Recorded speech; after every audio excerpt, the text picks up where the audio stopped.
Hello hello friends. हम लोगों ने अभी तक प्रीवियस लेक्चर्स में वीडियोस में जो पार्शियल डिफरेंशियल इक्वेशंस के स्टैंडर्ड फॉर्म किए थे, first standard form, second standard form and third standard form, ये तीनों बहुत इंपॉर्टेंट है। फोर्थ स्टैंडर्ड फॉर्म जो है वो क्लॉरेट इक्वेशन के नाम से आता है। यदि आपसे पूछा जाए स्मॉल क्वेश्चंस में कि क्लॉरेट फॉर्म क्या होता है तो वो हमें पता होना चाहिए। तो इसका बड़ा क्वेश्चन थोड़ा कम बनता है, बट छोटे छोटे क्वेश्चंस में अक्सर पूछा जाता है। यदि आपसे इसका सिंगुलर सोल्यूशन या जनरल सोल्यूशन बोलते हैं तो हमें ज़्यादा एक्सपांड करना होता है, अदरवाइज़ आपका जो सोल्यूशन है वो वन स्टेप का है, इसलिए बिग क्वेश्चन थोड़ा सा कम आता है। फिर भी हम एक्सप्लेन करते हैं आपको fourth standard form, right. It is also called Clairaut form. इसमें जो आपकी इक्वेशन बनती है पार्शियल डिफरेंशियल इक्वेशन, वो कुछ इस फॉर्म में होनी चाहिए। z equals to p x plus q y plus function of p q. तो जो आपका इसका जनरल सोल्यूशन होता है वो डायरेक्ट आपको केवल p को रिप्लेस करना है a से, q को रिप्लेस करना है b से, और जैसे ही आप पी क्यू को यहाँ पर चेंज कर देते हैं ये आपका जनरल सोल्यूशन हो जाता है। तो आपका जनरल सोल्यूशन तुरंत आ जाता है क्लॉरेट फॉर्म से। क्या होगा? It is said to be in Clairaut form the complete integral of its equals to z equals to a x plus b y plus function of a b. तो जहाँ भी बच्चों आपको लगता है कि आपका फंक्शन कुछ इस फॉर्म में है, ये फॉर्म होना बहुत ज़रूरी है। P x, there is no constant p x q y, और बाकी जो भी बचा हुआ हो वो फंक्शन ऑफ पी क्यू में हो। यहाँ पर फंक्शन ऑफ पी क्यू कुछ भी हो सकता है, p square plus q square या any of p q, but there is no x no Y.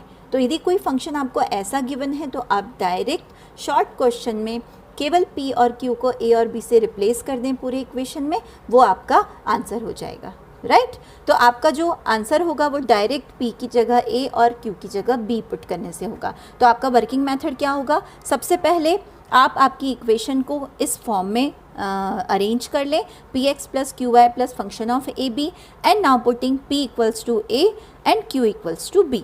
जैसे ही आप ये रखते हैं, दिस इज़ रिक्वायर्ड, आपका जो भी कंप्लीट इंटीग्रल या कंप्लीट सोल्यूशन ये कहलाएगा। हाँ, यदि क्वेश्चन में आपको दिया हुआ है कि आप जनरल सोल्यूशन या सिंगुलर सोल्यूशन निकालें तो आपको ए और बी की वैल्यू भी निकालनी होगी। तो वो इसके बाद फर्दर आपको ए और बी फाइंड करने होंगे। मैं कुछ एग्जाम्पल के थ्रू आपको बताती हूँ कैसे आप जनरल सोल्यूशन निकालेंगे, राइट।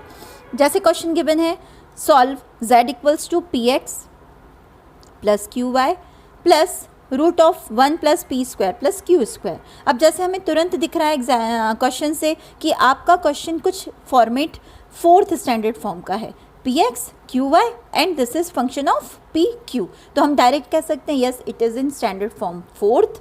और आंसर क्या होगा इसका? कंप्लीट इंटीग्रल यदि पूछा जाएगा तो आपका सिंगल स्टेप का जो होगा वो सोल्यूशन होगा। आप क्या पुट करेंगे? p की जगह a पुट कर देंगे, q की जगह b पुट कर देंगे, और जैसे ही आप ये वैल्यूज़ पुट कर देंगे वो आपका क्वेश्चन का फॉर्म हो जाएगा। This is the complete integral z equals to a x plus b y c root of 1 plus a square plus b square, right. ये कहलाएगा आपका complete integral. This is called CS और CI। CS that means complete solution और complete integral of given equation. But यदि आपको general solution निकालना हो, question में पूछा है, तो आप कैसे सॉल्व करेंगे? आप आपकी दी हुई इक्वेशन में से a और b की वैल्यू निकालनी है आपको, राइट।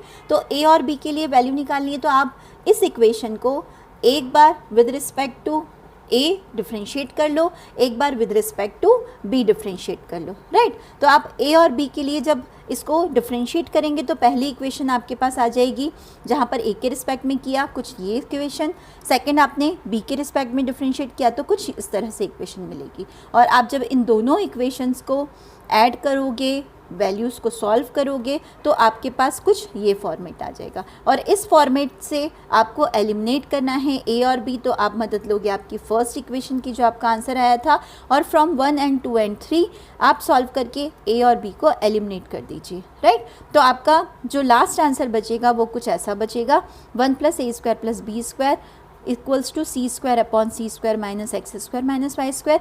और ये वैल्यूज़ को आप जैसे ही पुट करेंगे आपके क्वेश्चन में, आपका क्वेश्चन कुछ ऐसा होगा।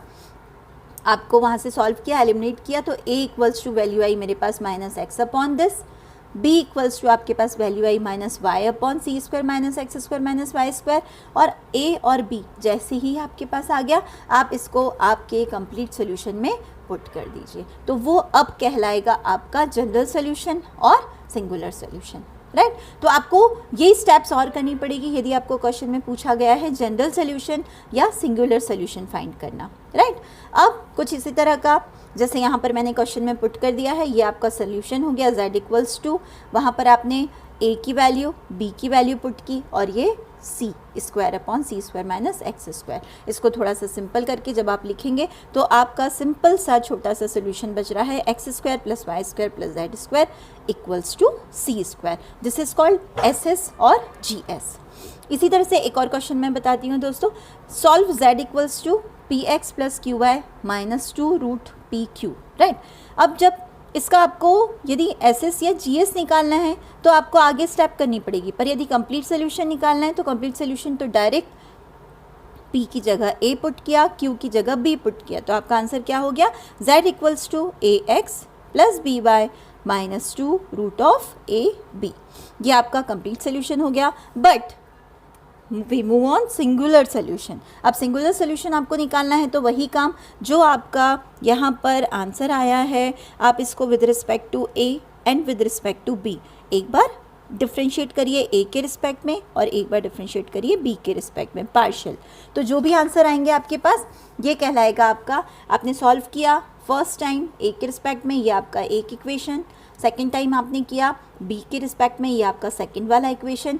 इन दोनों को सॉल्व करके आपकी वैल्यू आई x और y की, यहाँ से आप a और b की वैल्यूज़ को एलिमिनेट करके निकालना है और पुट करना है आपकी जनरल इक्वेशन में, और वहाँ से आपके पास जो आंसर आएगा वो आएगा x y equals to 1। This is called singular solution. तो आपको फोर्थ स्टैंडर्ड फॉर्म समझ में आया होगा, आप इसको सिंपली सॉल्व कर सकते हैं। ये कुछ क्वेश्चंस हैं आपके फोर्थ स्टैंडर्ड फॉर्म के, आप इसको जीएस में तो कोई दिक्कत ही नहीं आएगी, आपको कंप्लीट सोल्यूशन में तो कोई प्रॉब्लम नहीं आएगी, आप तुरंत ए और बी पुट करते ही आपका वन लाइन आंसर है। बट कोशिश करें कि क्या आप जनरल सोल्यूशन तक पहुंच पा रहे हैं। यहाँ आंसर भी मेंशन है, तो एक बार आप ट्राई करें, सॉल्व करें, राइट। अब मैं कुछ आपको कॉमन क्वेश्चंस बताती हूँ, आपको पता चले कि जब क्वेश्चंस दिए हुए हों तो आप कैसे सॉल्व करेंगे। मतलब आपके क्वेश्चन में केवल सॉल्व लिखा हुआ होता है, तो मैं कुछ हिंट्स के बताती हूँ आपको, आप कैसे सॉल्व करेंगे आपके क्वेश्चंस को। जनरली क्वेश्चन पेपर में केवल आपको पी और क्यू में नज़र आएगा और केवल लिखा होगा सॉल्व, राइट। तो आपको समझ में आना चाहिए कि आप कैसे सॉल्व करेंगे, ठीक है। यदि आपका लीनियर होता है तब तो आप लैग्रांजेस से कर लेंगे, बट जहाँ पर आपको एक से ज़्यादा p नॉन लीनियर दिखाई दे रहा है तो आपको आपके स्टैंडर्ड फॉर्म यूज़ करने पड़ेंगे। तो जैसे आपको क्वेश्चंस फटाफट क्वेश्चन सॉल्व करते हैं, मैं पूरा सॉल्व नहीं कर रही हूँ, केवल हिंट दे रही हूँ आपको। जैसे आपको क्वेश्चन दिया है solve p q equals to p plus q, जैसे ही हमने देखा हमें समझ में आ रहा है कि यहाँ पर z नहीं है, x नहीं है, y नहीं है, केवल पी क्यू है, तो ये हमारी इक्वेशन कौन सी कहलाएगी, स्टैंडर्ड फॉर्म 1। और आप इस स्टैंडर्ड फॉर्म 1 को तुरंत, आपको तरीका पता होना चाहिए, आपको चारों फॉर्म्स का तरीका फिंगर्स पे याद होना चाहिए कि आपको क्या करना है। जैसे ही आपका फर्स्ट स्टैंडर्ड फॉर्म है, आपको पता है पी क्यू इक्वल्स टू यदि 0 है फंक्शन, तो आपको केवल p की जगह a, q की जगह b पुट करना है और किसी भी एक कांस्टेंट की वैल्यू निकाल कर लास्ट में आंसर में पुट करना है। तो आपका आंसर क्या हो जाएगा, z equals to a x plus b y plus c मानते हैं। यहाँ से आप फंक्शन में वैल्यूज़ रखिए a और b और किसी भी एक की वैल्यू निकाल के यहाँ पर पुट कर दीजिए, तो ये आपका कंप्लीट सोल्यूशन हो जाएगा। जैसे आपके पास एक और क्वेश्चन दिया हुआ है x square plus p square plus y square q square equals to z square.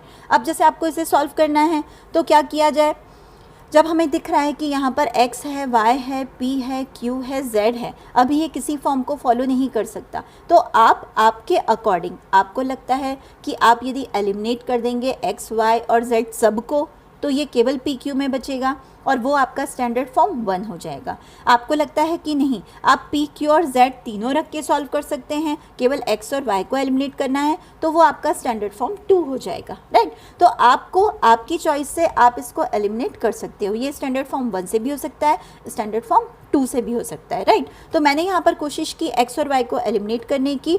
देखिए यहाँ पर क्या हुआ, जेड से मैंने डिवाइड कर दिया, मेरे पास जो अब इक्वेशन बची x by z square p square, y by z square q square. अब यहाँ पर x बाय जेड बन रहा है, मुझे कुछ ऐसा मानना है जिससे ये वाली चीज़ कन्वर्ट हो जाए। तो हमेशा जब x बाय जेड के साथ यदि आपके पास p आ रहा है तो यहाँ पर हमेशा हम क्या मानते हैं, log x equals to x log y log z। और यहाँ से आपको सिंपल सा डिफ्रेंशिएशन मिलता है और आप यहाँ पर जब चेन रूल से सॉल्व करते हैं तो आपकी इक्वेशन से ये चीज़ें बहुत जल्दी से हट जाती है और चेन रूल से आपके पास सिर्फ बचेगा del z by del x whole square del z by del y whole square equals to 1। ये मैंने अपने प्रीवियस वीडियो में बहुत अच्छे से बताया है चेन रूल को, तो आप प्रीवियस वीडियोस देखेंगे तो आपको बहुत आराम से समझ में आ जाएगा कि कैसे ये कन्वर्ट हुआ है। तो अब ये आपके डेरिवेटिव्स ही बचे हैं केवल, एक x का और एक y का। या इसे मैं कहूँ कि यदि मैं इसको p मान लूँ कैपिटल और इसे q मान लूँ तो मेरी इक्वेशन में केवल क्या बचेगा, p और q। तो ये फंक्शन ऑफ पी क्यू बचा और function of p Q that means the standard form 1। और स्टैंडर्ड फॉर्म 1 का सोल्यूशन सभी को पता है क्या होता है, z equals to a x plus b y plus c. आप किसी भी एक की वैल्यू निकाल कर यहाँ पर पुट कर दीजिए। तो सबसे पहले यहाँ p की जगह a, q की जगह b पुट करिए, किसी भी एक की वैल्यू निकाल दीजिए और आपके आंसर में पुट कर दीजिए। तो ये आपका जो आंसर होगा, लास्ट में आप b फिर आपने x और y सपोज किया था कैपिटल X और कैपिटल Y, वो वैल्यू पुट कर देंगे तो आपका आंसर हो जाएगा log z equals to a log x plus under root b की जगह मैंने वैल्यू पुट की है 1 minus a square log y plus c। आप ज़्यादा और सिंपल करना चाहते हैं, आप आपके कांस्टेंट को कोई चेंज कर दीजिए log के, तो आपका क्वेश्चन थोड़ा सा और सिंपल, आंसर सिंपल दिखेगा, राइट। थोड़ा सा हिंट दे रही हूँ, आपको कंप्लीट करके देखना है। फिर भी कहीं आपको लगता है कि कोई इशू है, कोई प्रॉब्लम है तो प्लीज़ कमेंट बॉक्स में करें मुझे और मैं आपको तुरंत सॉल्व करके बता दूँगी, राइट। आपको कोई क्वेश्चन दिया है p square z plus q square equals to 4। अब यहाँ पर आपका फंक्शन दिखाई दे रहा है कि यहाँ पर एक्स वाई नहीं है, z p और q है। आपको केवल क्वेश्चन पहचान में आ जाना चाहिए। आपको आगे सोल्यूशन तभी मिलेगा जब आप क्वेश्चन को एकदम से पहचान जाएंगे कि कन्वर्ट कर सकते हैं या स्टैंडर्ड फॉर्म कोई फॉलो हो रही है। अब यहाँ से z p q है, दैट मीन्स कोई आपको स्पेशल फॉर्म नहीं याद करना है। z p q का हमारे पास सेकेंड फॉर्म होता है, आप डायरेक्ट यहाँ पर फॉलो कर सकते हैं कि this is the standard form second. और स्टैंडर्ड फॉर्म सेकेंड में हमारा सोल्यूशन स्टार्ट होता है z equals to function of x plus a y. हम ये हमारा पहले से आंसर मान लेते हैं, जहाँ पर x प्लस ए वाई को हम क्या मानते हैं, कैपिटल X मान लेते हैं। और कैपिटल X को मानते ही हमारा जो सोल्यूशन है वो स्टार्ट हो जाता है x प्लस ए वाई। हम स्मॉल p की जगह del z by del x put करते हैं, q की जगह पर dz by dx a into dz by dx put करते हैं और हमारी इक्वेशन कुछ ऐसे बदल जाती है। तो पार्शियल से टोटल में बदल जाता है हमारा सेकंड वाला स्टैंडर्ड फॉर्म, और टोटल में बदलने से हमारी इक्वेशंस बहुत आसान हो जाती है। आप इसको वेरिएबल सेपरेट कर सकते हो आराम से, रूट ले लिया, वेरिएबल सेपरेट किया और तुरंत से इंटीग्रेशन। जैसे ही आप इंटीग्रेशन करते हैं आपका क्वेश्चन आराम से सॉल्व हो जाता है। तो हमारा ये आंसर आ गया complete solution, z plus a square cube x plus a y plus b whole square. आप आराम से, आपको यदि नोट्स की रिक्वायरमेंट है आप प्लीज़ मेंशन करें मुझे कमेंट में, मैं आपको नोट्स फॉरवर्ड कर दूंगी जिससे आप पूरा अच्छे से समझ पाएंगे। जैसे आपको क्वेश्चन दिया है solve z square p square plus q square equal to x square plus y square. यहाँ पर भी अब सारे हैं, आप अभी स्टैंडर्ड फॉर्म में किसी में भी इसको नहीं देख पा रहे हो तो क्या किया जाए, कुछ ऐसा एजम्पशन करें जिससे आप कन्वर्ट कर सकें। तो जैसे ही z स्क्वायर के साथ पी स्क्वायर है आप इसको चेंज कर सकते हो, z स्क्वायर को क्यू स्क्वायर के साथ लेकर क्यू जेड चेंज कर सकते हो। ऐसे हमने बहुत सारे क्वेश्चन किए हैं जहाँ पी जेड और क्यू जेड रिप्लेस हो जाता है कैपिटल P और कैपिटल Q से, तो वही काम आप यहाँ पर कर सकते हैं। आपने यहाँ पर सपोज किया z स्क्वायर, क्योंकि यहाँ पर क्वेश्चन में z स्क्वायर है इसे रिमूव करना है, तो मैंने z स्क्वायर को भी z मान सकते थे, मैंने 2 को अवॉइड करने के लिए, इसके डिफ्रेंशिएशन में 2 होता था तो पहले से ले लिया, z स्क्वायर बाय 2 को z ले लिया तो इसका डिफ्रेंशिएशन हुआ z d z by d z. अब आप P और Q को चेंज कर लीजिए चेन रूल से, बिल्कुल वही जो प्रीवियस में हमने किया था सेम। सबसे पहले जैसे ही वेरिएबल चेंज करते हैं आपको P और Q को चेंज करना होता है। P that mean small p is del z by del x। आप del z by del x को चेंज करेंगे क्योंकि आपने स्मॉल z अब रहा नहीं है, स्मॉल z से कैपिटल Z में बन गया है, तो यहाँ पर भी आप स्मॉल z नहीं है कैपिटल Z से आपने यहाँ पर x चेन रूल से लगाया और यहाँ से आप सॉल्व कर चुके हैं। del z del z by d z equals to value आ जाएगी 1 बाय जेड, तो मैंने यहाँ 1 बाय जेड पुट कर दिया इसकी वैल्यू के लिए, और यहाँ से आपने सॉल्व किया, ये आया आपके पास आंसर। अब ये वाली चीज़ मेरे पास सॉल्व करने के बाद जो आंसर आ गई वो मेरे पास आ गया p z equals to capital p. मैंने कैपिटल जेड वाले को कैपिटल पी मान लिया है, राइट, और y के डेरिवेटिव को z के q मान लिया है। तो पी जेड की जगह ये आया था del z by del x, उसकी जगह पर मैंने पुट कर दिया p। सिमिलरली जब आप q के लिए चेन रूल करेंगे तो सेम चीज़ मिलेगी, q z equals to q। अब आपके क्वेश्चन में पी जेड का स्क्वायर था, वहाँ पर मैंने पुट कर दिया पी स्क्वायर, क्यू जेड का होल स्क्वायर था, वहाँ क्यू स्क्वायर। तो आपकी इक्वेशन कुछ टर्न हो गई p square plus q square equals to x square plus y square. और यहाँ से अब वेरिएबल सेपरेट कर लीजिए आप, पी स्क्वायर के साथ एक्स स्क्वायर को और वाई स्क्वायर को क्यू के साथ। अब ये स्टैंडर्ड फॉर्म जो हो गया वो कुछ ऐसा हो गया जो हमने बात की थी स्टैंडर्ड फॉर्म थर्ड की। स्टैंडर्ड फॉर्म थर्ड क्या होता है? जहाँ पर आप फंक्शन को अलग अलग वेरिएबल सेपरेट कर सकते हो, फंक्शन सेपरेट कर सकते हो, एक तरफ x के साथ p हो, दूसरी तरफ y के साथ q हो। तो कुछ ऐसा ही हो गया है, x और p एक साथ, y और q एक साथ। तो हमने हमारी सुविधा के लिए के अकॉर्डिंग इसको एक कांस्टेंट से चेंज कर दिया और इसे मान लिया a स्क्वायर। अब इन दोनों को साथ में लेकर पहले हम p की वैल्यू निकालेंगे और इन दोनों को साथ में लेकर हम q की वैल्यू निकालेंगे, राइट। अब जैसे ही स्मॉल p स्मॉल q हमारे पास आ जाता है, हमारे को टोटल डिफरेंशिएशन का चेन रूल पता है, d z equals to p d x plus q d y. यहाँ पर हम p और q की वैल्यू पुट कर देंगे और दोनों तरफ सिंपल सा इंटीग्रेट करेंगे, तो ये हमारे पास क्या मिलेगा? Complete solution. तो स्टैंडर्ड फॉर्म में आने के बाद दोस्तों ज़्यादा प्रॉब्लम नहीं है, बाकी का प्रोसेस वही चलता है, पर हाँ लास्ट में आपको z, x और y की वैल्यू पुट करनी ही होगी। आपने क्योंकि ये खुद ने माना है तो लास्ट में आपको यहाँ पर z की जगह z square by 2 value put करनी ही पड़ेगी। तो आप लास्ट में क्या पुट कर देंगे? z square by 2, right. जैसे एक और क्वेश्चन आप ट्राई करके देखें, q square y square equals to z minus p x. आप सॉल्व करें, आपको थोड़ा सा समझ में आएगा कि कैसे आपको सॉल्व करना है, कैसे आपको टर्न करना है। कुछ और बहुत अच्छे क्वेश्चंस हैं जो आप थोड़े से टफ हैं, जिसके लिए आपको सोचना होगा कि वेरिएबल क्या हैं, कभी कभार आ जाते हैं, तो एक बार जस्ट गो थ्रू कर लें आप। जैसे आपको दिया है z p square minus q square equals to x minus y, आपने इसको सॉल्व किया यहाँ पर। अब यहाँ पर ये किसी भी फॉर्म में नहीं है, यहाँ पर z है, p है, q है, x और y सब है। तो मैंने क्या किया, यहाँ पर वेरिएबल्स को थोड़ा सा इस तरह से माना कि यहाँ पर देखो आप, यहाँ पर जो वैल्यू आ रही है इसके साथ में वो आ रही है root z, right, root z का होल स्क्वायर। तो यहाँ पर मैंने जो वैल्यूज़ मानी है वो क्या मान लिए? z की पावर 3/2 अपॉन 3/2। 3/2 इसीलिए कि इसके ये डिफ्रेंशिएशन में आएगा, तो मैंने यहाँ पर 3/2 को पहले से वैल्यू मान ली है और यहाँ पर z कैपिटल Z से रिप्लेस कर दिया है। तो अब आपकी जो वैल्यू थी, चेन रूल से आप जब चेंज करेंगे तो आपकी वैल्यू हो जाएगी del z by del x का whole square, del z by del y का whole square, x minus y। और आपके क्वेश्चन में p स्क्वायर मैंने इसको कैपिटल P से नाम दे दिया, इसको कैपिटल Q से, और कुछ ऐसा हो गया। तो ये वाली चीज़ अब फिर से स्टैंडर्ड फॉर्म थर्ड में जैसा अभी प्रीवियस क्वेश्चन किया था बिल्कुल उसी तरह से सॉल्व हो जाएगा। आप सेपरेट कर दीजिए p और x को, q और y को, इनको एक कांस्टेंट के बराबर वैल्यूज़ मान लें और कांस्टेंट्स को z d z equal to d z by del x chain rule में आप पुट कर दीजिए p d x plus q d y में, और यहाँ पर वैल्यू पुट करके इंटीग्रेट करेंगे तो आपका आंसर तुरंत से आ जाएगा, राइट। अब कुछ ऐसा क्वेश्चन जिसमें आपको दिया हुआ है x प्लस वाई, है ना, p plus q whole square के साथ x प्लस वाई है, यहाँ पर आपको x माइनस वाई दिया है p माइनस क्यू स्क्वायर के साथ, राइट।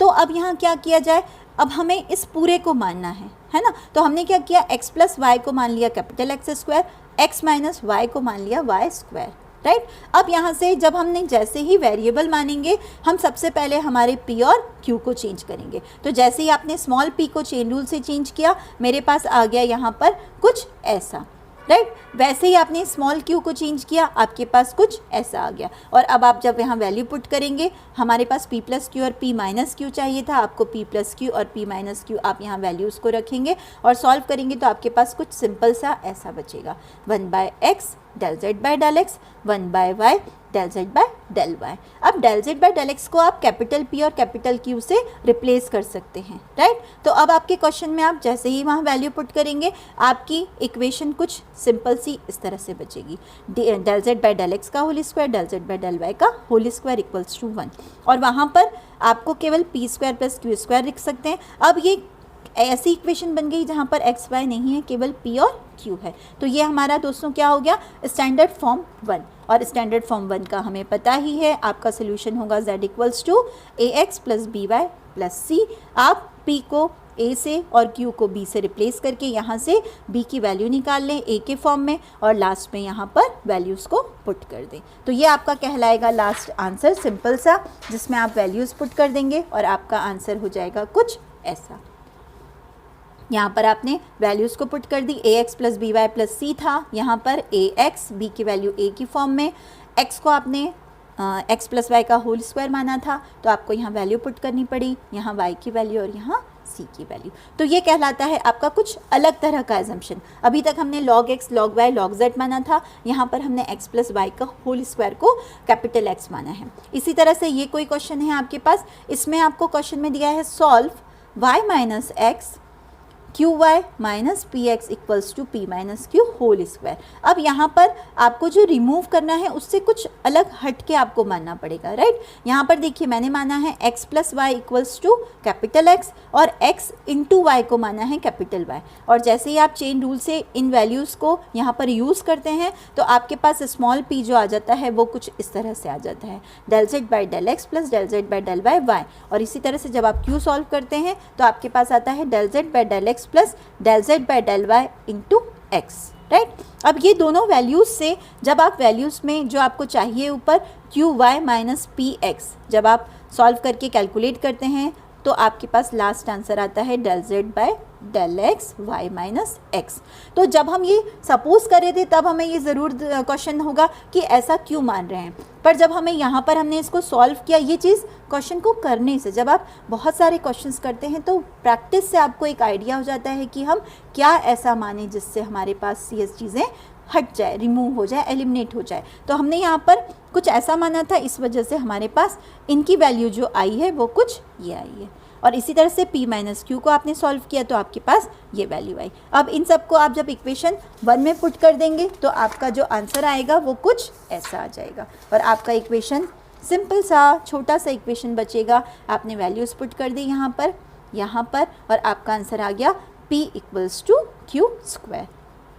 अब ये ऐसी इक्वेशन बन गई जिसमें केवल आपके पास p और q है, आपका फर्स्ट स्टैंडर्ड फॉर्म हो गया, और फर्स्ट स्टैंडर्ड फॉर्म में आंसर ये होता है। यहाँ पर आप p a और q को b में पुट करके आपका लास्ट आंसर कैलकुलेट कर सकते हो। यहाँ पर आपको लास्ट में z की जो वैल्यू आपने मानी है वो पुट करनी पड़ेगी, तभी आपका आंसर वैलिड होगा।